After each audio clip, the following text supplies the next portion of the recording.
Good morning বন্ধুরা। এখন দেখো সকাল 5:30 বাজে। আর দেখো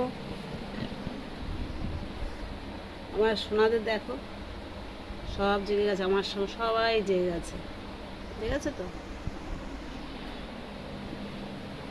দেখো সব ঘুমাচ্ছে। দেখো সারদা মা আমার। আর দেখো আমি রান্না কী করেছি আজকে। কাজ করছি, এটা থেকে উঠে কাজ করতে বন্ধুরা আর আমি পারি না, আমার দেরি হয়ে গেছে আজকে। কাছাকাছি করেছি। দেখো ভাতটা হয়ে গেছে। এখানে আছে পুঁই শাকের তরকারি বানিয়েছি, কাঁঠাল লাঠি দিয়েছি, কুমড়ো বেগুন আলু পটল দিয়ে। আর এটা আছে ডিমের ডালনা করেছি আলু দিয়ে। দেখো ডিমের ডালনাটা দেখো।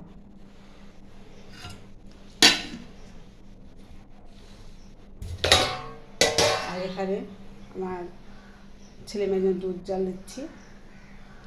এই দুধটা খাইয়ে দিয়ে পিঠার সাথে সে খাওয়াবো, জল দিয়ে দুধের খাবো, পিঠার সাথে গুলিয়ে বিস্কুট দিয়ে খাইয়ে দিয়ে যায়। ওরা ভাত খেতে যায় না, পেটটা ভরা থেকে যায়। দেখো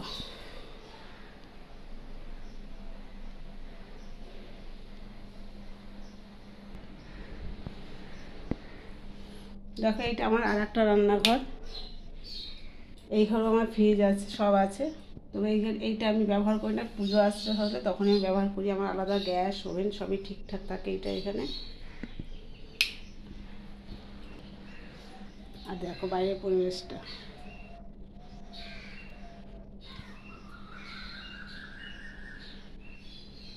এই এখানে সব কাঁচা ধোয়া সব মেলে দিয়ে যাইনি, বা দেখাতে পারি তো দেখালাম আজকে আমি।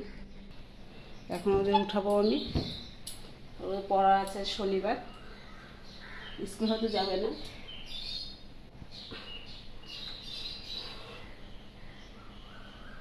আমি গুছাতে আমার 8:30টার সময় আমি বেরিয়ে যাব।